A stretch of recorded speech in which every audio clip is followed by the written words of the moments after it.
લિંબાયતમાં લગ્ન મંડપમાં ફાયરિંગ કરનાર મુખ્ય આરોપી બારકુ પાટીલ ઝડપાયો। યોગેશ મારવાડીના દીકરાના લગ્નમાં ફાયરિંગ કરનારને મહારાષ્ટ્ર 40 ગામથી ઝડપી પાડતી લિંબાયત પોલીસ। લગ્ન મંડપમાં ફાયરિંગ કરનારા આરોપીનું લિંબાયત પોલીસે બારકુ પાટીલનો વરઘોડો કાઢી શાન ઠેકાણે લાવી કાયદાનું ભાન કરાવતી લિંબાયત પોલીસ। આપ જોઈ રહ્યા છો ગુજરાતની સૌથી પહેલા ખબર આપતી Surat Express News channel director Rajesh મંગલેની સાથે।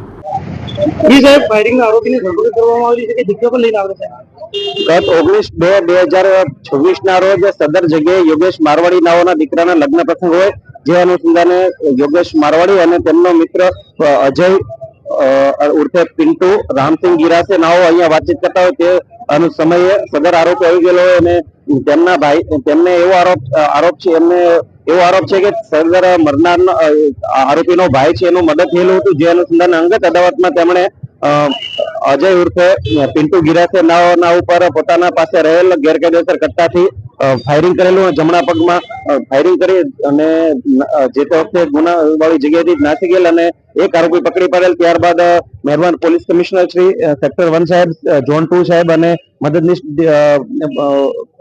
એસીપી ડી ડિવિઝન સાહેબ નાઓના માર્ગદર્શન હેઠળ અલગ અલગ ટીમો બનાવી સદર આરોપીઓને પકડવા માટે ત્યારબાદ